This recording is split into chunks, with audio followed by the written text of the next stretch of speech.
मैंने पहले भी 5 ईयर इन्वेस्टमेंट प्लान पे वीडियोस बनाई हैं, बट उनमें बताए गए 5 ईयर की इन्वेस्टमेंट स्ट्रेटेजी में एक बहुत बड़ा ड्रॉबैक मुझे दिखाई देता था कि वो प्लान केवल अर्ली एज स्टार्टर्स के लिए ही सूटेबल था।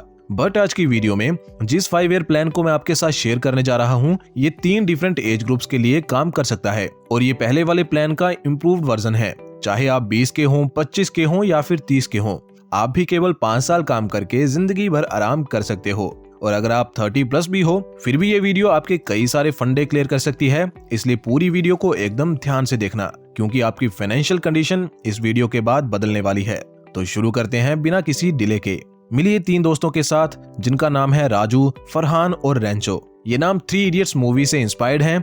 अच्छा, हमको सिखा रिया है। लेकिन इनकी स्टोरी का इससे कुछ लेना देना नहीं है। झूठ बोल रहा है। ये तीनों दोस्त राजू, फरहान और रेंचो बचपन से साथ खेल कूद के बड़े हुए हैं। सेम स्कूल और कॉलेजेस से सबने स्टडी करी है और सबको ऑलमोस्ट एक साथ ही जॉब भी लगी है। बट इन तीनों में से राजू सबसे ज्यादा इंटेलिजेंट था और एक वेल टू डू फैमिली से बिलोंग करता था, जबकि फरहान और रेंचो एवरेज स्टूडेंट थे और फरहान के पिता एक सरकारी स्कूल में टीचर थे, यानी कि उसका फैमिली बैकग्राउंड मिडिल क्लास था। और रेंचो एक पुअर फैमिली से बिलोंग करता था।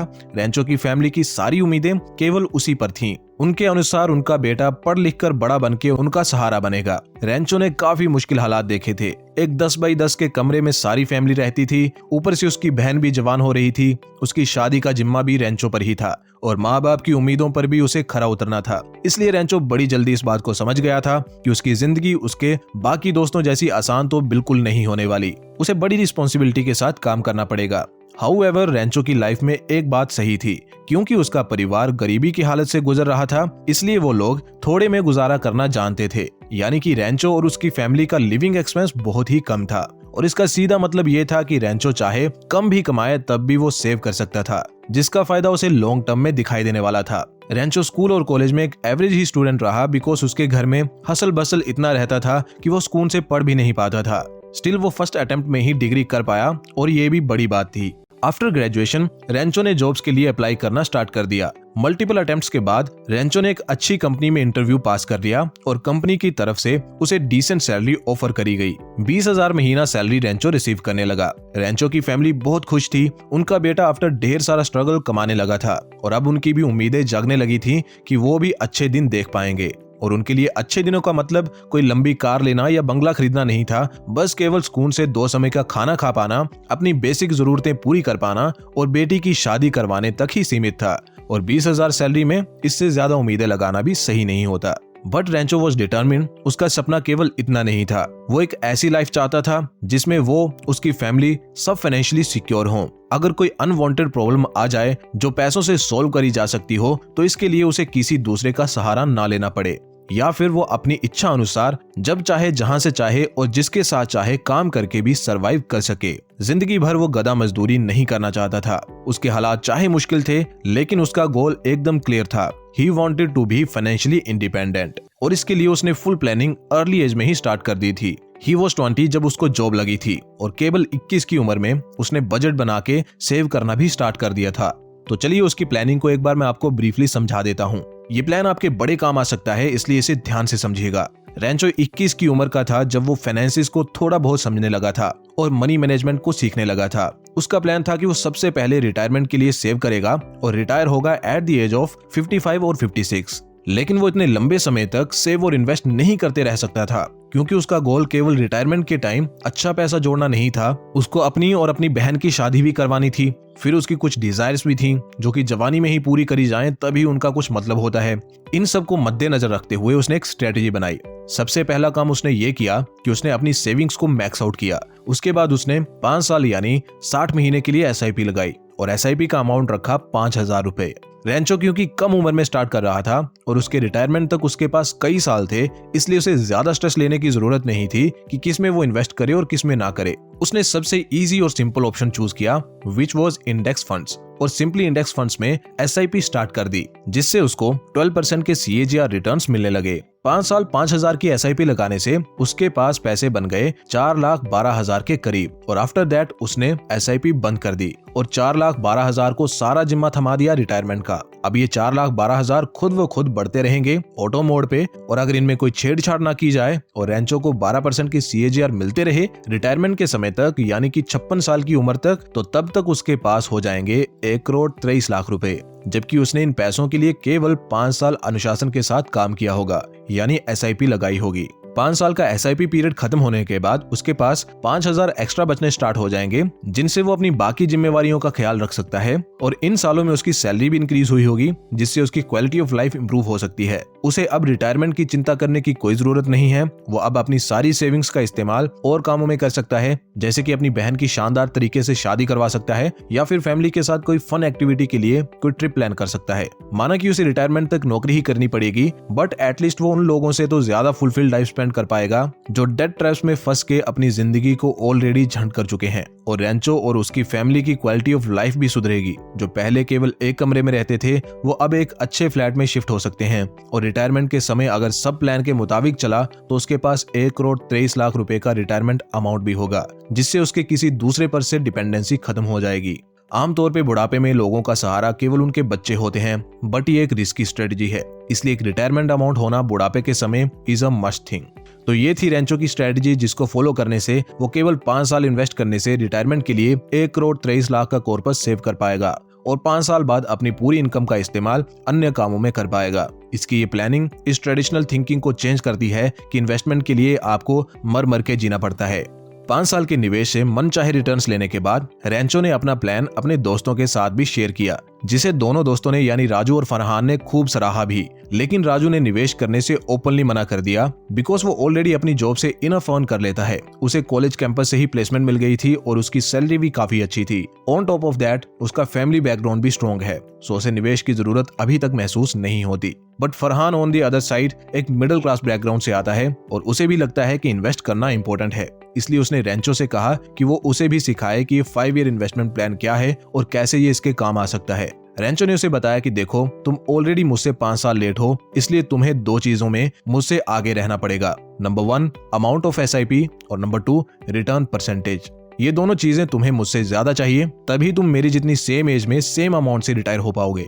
तो तुम ऐसा करो कि 5,000 की SIP के बजाय 7,000 की SIP लगाओ और दूसरा काम तुम्हारा ये होगा कि तुम्हें ज्यादा रिटर्न्स लेने होंगे, जो लेने के लिए तुम्हें थोड़ा ज्यादा रिस्क लेना पड़ेगा। मैंने तो केवल इंडेक्स फंड्स में इन्वेस्ट किया था, इसलिए मुझे 12% के रिटर्न्स मिले थे, बट तुम्हें थोड़ा ज्यादा रिस्क लेना होगा और इंडेक्स फंड्स के साथ साथ इंडिविजुअल शेयर्स में भी इन्वेस्ट करना पड़ेगा।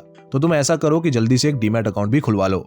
तो दोस्तों अब जब स्टॉक इन्वेस्टिंग और डीमैट अकाउंट की बात चल ही रही है तो लगे हाथ में आपको आज की हमारी वीडियो के एजुकेशनल पार्टनर एम स्टॉक के साथ भी मिलवा देता हूं। एम स्टॉक एक ब्रोकर हाउस है जो आपको डीमैट अकाउंट ओपन करने और ट्रेड और इन्वेस्ट करने जैसी सर्विसेज प्रोवाइड करता है, बट ये ऐसा एक ट्विस्ट के साथ करते हैं। जब आप किसी और ब्रोकर के साथ डीमैट अकाउंट खुलवाते हो तो आपको हर ट्रेड यानी हर बाय सेल पे ब्रोकरेज पे करनी पड़ती है, जो कि शुरुआत में छोटी महसूस हो सकती है, बट ब्रॉडली देखो तो ये काफी बड़ा इशू है। जैसे कि एम स्टॉक अभी तक 145 करोड़ प्लस की ब्रोकरेज सेव कर चुका है, तो ये ब्रोकरेज हमारी और आपकी जेब से ही तो जा रही है। Feeling interested? तो चलो मैं जल्दी से समझा देता हूँ एम स्टॉक की सर्विसेज के बारे में। आपको करना कुछ नहीं है, बस साइन अप करना है ऑन एम स्टॉक और उसके बाद आपको across the segments 0 brokerage pay करनी है। चाहे इंट्राडे हो, फ्यूचर्स एंड ऑप्शंस हो या एनी फॉर्म ऑफ ट्रेडिंग हो, आप 0 ब्रोकरेज पे करोगे। इवन फिर चाहे म्यूचुअल फंड्स में ही इन्वेस्ट क्यों ना करना हो, वहां भी आप कोई कमीशन पे नहीं करोगे। ट्रस्ट फैक्टर्स की बात करी जाए तो पिछले 1 साल में 8.5 लाख प्लस क्लाइंट्स रजिस्टर हुए हैं एम स्टॉक पे। On top of that 3,71,000 crore का यहाँ पर टर्नओवर रहा है, 900 करोड़ का MTF बुक है, 4 स्टार की ऐप रेटिंग है, 34 करोड़ प्लस के ट्रेड्स हुए हैं और क्लाइंट होल्डिंग 3,133 करोड़ की है। ई मार्जिन फैसिलिटी भी आप देख सकते हैं, वन ऑफ द लोएस्ट है इंडस्ट्री में। No limit on holding period है और 0 ब्रोकरेज है अक्रॉस ऑल द सेगमेंट्स। अब जरा प्राइसिंग भी देखिए एम स्टॉक की। इनके 2 प्लान्स हैं। 149 रुपीज वाला प्लान इन्होंने डिसकंटिन्यू कर दिया है, उसकी जगह अब फ्री डीमैट अकाउंट आप ओपन करवा सकते हैं, बट इसमें अदर ब्रोकर्स की तरह आपको ब्रोकरेज पे करनी पड़ेगी। बट जो ₹999 वाला प्लान है वो इनकी मेन हाईलाइट है। इसमें आपको केवल वन टाइम 999 रुपीज पे करने हैं और फिर आपको कोई ब्रोकरेज नहीं पे करनी है लाइफ लॉन्ग। यहाँ आप देख सकते हैं 0 brokerage across delivery, F&O, intraday, mutual funds, IPOs and currency है। एंड इसके साथ अगर आप ऑप्शनल में ₹999 का प्लान भी लेते हो, यानी कि टोटल 999 प्लस 999 रुपीज आप वन टाइम पे कर देते हो, तो आपका लाइफ टाइम AMC भी 0 हो जाएगा, यानी आपको कोई एनुअल मेंटेनेंस चार्ज नहीं देना होगा। But why should we trust M stock? तो दोस्तों एम स्टॉक मिराई एसेट्स के अंदर आता है और मिराई एसेट्स एक बहुत बड़ा फंड हाउस है। इनके पास $947 मिलियन है pre tax income, $15.3 billion equity capital है और $535.6 बिलियन टोटल क्लाइंट एसेट्स हैं, यानी कि ट्रस्ट फैक्टर की तो कोई कमी नहीं है। सो कंक्लूजन ये निकल के आता है कि एम स्टॉक एक बढ़िया ट्रेडिंग एंड इन्वेस्टमेंट प्लेटफॉर्म साबित हो सकता है। लिंक मैं आपको डिस्क्रिप्शन में प्रोवाइड कर रहा हूं, आप इसे चेकआउट कर सकते हैं। अब वीडियो पे वापस आते हैं। तो रेंचो ने फरहान को एडवाइस किया to invest in index funds as well as individual stocks. Rancho के अकॉर्डिंग ऐसा करने से फरहान 14% के तकरीबन रिटर्न्स ले पाएगा और 5 साल लेट होने के बावजूद भी उसके बराबर ही रिटायरमेंट अमाउंट जमा कर पाएगा। सो फरहान ने सेम ही किया। उसने कुछ फंडामेंटली स्ट्रॉन्ग शेयर्स का पोर्टफोलियो बनाया और आधे पैसे इंडेक्स फंड्स में और आधे इस पोर्टफोलियो में निवेश करने लगा। और 5 साल लगातार ऐसा करने के बाद और 14% की CAGR लेने के बाद उसके पास पैसे जुड़ गए 6 लाख और 10,000 के करीब। अब रेंचो की स्ट्रेटजी को फॉलो करते हुए उसने SIP क्लोज करवा दी और पैसा एज इट इज बढ़ने के लिए छोड़ दिया, उनमें बिना कुछ बदलाव किए। ऐसा करने से फरहान भी अब रिटायरमेंट की चिंता से मुक्त हो गया। 5 साल मेहनत और डेडिकेशन के साथ 7,000 की SIP लगाने के बाद अब फरहान फ्री हो चुका था और आराम से अपनी सैलरी का इस्तेमाल अपनी अदर नीड्स और डिजायर्स को फुलफिल करने के लिए कर सकता था। अपनी जिंदगी के मजे लेते हुए भी फरहान 56 साल की एज तक तकरीबन 1,61,00,000 की नेटवर्थ पे स्टैंड कर रहा होगा, which is really impressive. Rancho और फरहान तो सॉर्टेड थे रिटायरमेंट को लेके, बट राजू ने 10 साल बीत जाने के बाद तक भी 1 रुपया इन्वेस्ट नहीं किया था, बिकॉज वो एक रिच फैमिली से बिलोंग करता था और उसका मानना था कि उसे कभी कोई फाइनेंशियल प्रॉब्लम आ ही नहीं सकती। बट उसका ये सोचना गलत निकला। स्ट्रगल जिंदगी में एक बार सब पे आता है और राजू भी कोई अलग नहीं था। 28 की उम्र में राजू ने शादी कर ली थी और अब उसका एक बच्चा भी था। शादी के कुछ महीनों तक तो सब अच्छा चलता रहा, बट जब उसके छोटे भाई की शादी हुई तो उसके पापा ने दोनों भाइयों में जायदाद आधी आधी बांट दी और खुद रिटायर हो गए, बिकॉज उनकी तबीयत ठीक नहीं रहती थी। अब राजू को समझ आने लगा था कि 2 और 2 कितने होते हैं, क्योंकि वो एक पोर्श इलाके में रहता था और उसका लिविंग एक्सपेंस बहुत हाई था, जिसे लाइफ टाइम तक उसके पापा द्वारा दिया गया बैंक बैलेंस भी सस्टेन नहीं कर सकता था। शायद उसकी जवानी के कुछ साल इसमें अच्छे निकल भी जाते, बट आफ्टर रीचिंग 50 to 60 उसकी हवा टाइट होने वाली थी। अब ये वो समय था जब उसे भी इन्वेस्ट करने की इंपॉर्टेंस समझ आने लगी थी। इसलिए उसने अपने दोनों इन्वेस्टर दोस्तों से सलाह ली और उनसे हेल्प मांगी इन्वेस्टमेंट शुरू करने के लिए। वो दोनों भी अपनी दोस्ती का फर्ज निभाते हुए और 10 साल तक इन्वेस्टमेंट शुरू ना करने की उसकी बेवकूफी का मजाक ना बनाते हुए उसके सामने एक पर्सनलाइज्ड प्लान पेश करते हैं। ये प्लान 30 साल की एज वालों के लिए पर्सनलाइज्ड है। अब क्योंकि राजू को जॉब करते हुए 10 साल हो चुके थे, इसलिए उसकी सैलरी तो काफी अच्छी हो चुकी थी। तो रेंचो और फरहान ने उससे कहा कि देखो, हमारे बराबर नेटवर्थ के साथ हमारे जितने पीरियड में रिटायर होने के लिए तुम्हें 2 चीजों में हमसे एक स्टेप आगे होना पड़ेगा। नंबर 1 इन्वेस्टमेंट अमाउंट और नंबर 2 रिटर्न परसेंटेज। 5,000-7,000 से बात नहीं बनेगी, तुम्हें एटलीस्ट 10,000 की SIP से शुरुआत करनी पड़ेगी और रिटर्न्स भी तुम्हें 16% के तकरीबन लेने पड़ेंगे, जिसके लिए तुम्हें हमसे थोड़ा ज्यादा रिस्क लेना पड़ेगा। इंडेक्स फंड्स और इंडिविजुअल स्टॉक्स में तुम्हें इन्वेस्ट करना चाहिए, बट स्टॉक सिलेक्शन के टाइम देखो कि तुम लार्ज कैप स्टॉक्स के साथ साथ कुछ मिड कैप स्टॉक्स भी पिक करो, बट एक शर्त पे कि ये सारे स्टॉक्स फंडामेंटली स्ट्रॉन्ग हों और इनमें इक्वली पैसे तुम्हें निवेश करने होंगे, यानी इंडेक्स फंड्स में 5,000 महीने के और बाकी बचे हुए 5,000 स्टॉक्स में। राजू उनके बनाए प्लान्स के मुताबिक निवेश करने लगा। 5,000 वो हर महीने SIP के माध्यम से इंडेक्स फंड्स में निवेश करता और 5,000 फंडामेंटली स्ट्रॉन्ग लार्ज कैप और मिड कैप स्टॉक्स के पोर्टफोलियो में इन्वेस्ट करता। ऐसा करने से राजू को अप्रोक्स 16% के रिटर्न्स मिलने लगे,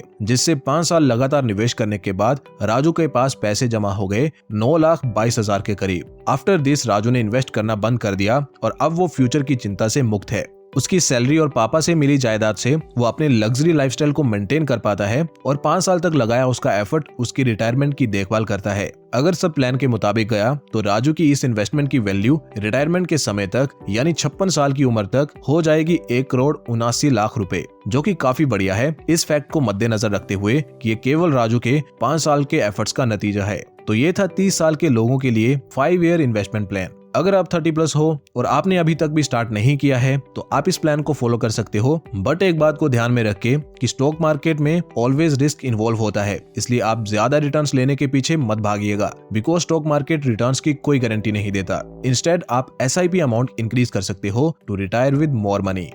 तो दोस्तों आज की वीडियो में हमने राजू, फरहान और रेंचो की सहायता से 3 डिफरेंट एजेस के लिए 5 ईयर इन्वेस्टमेंट स्ट्रेटेजी बनाई।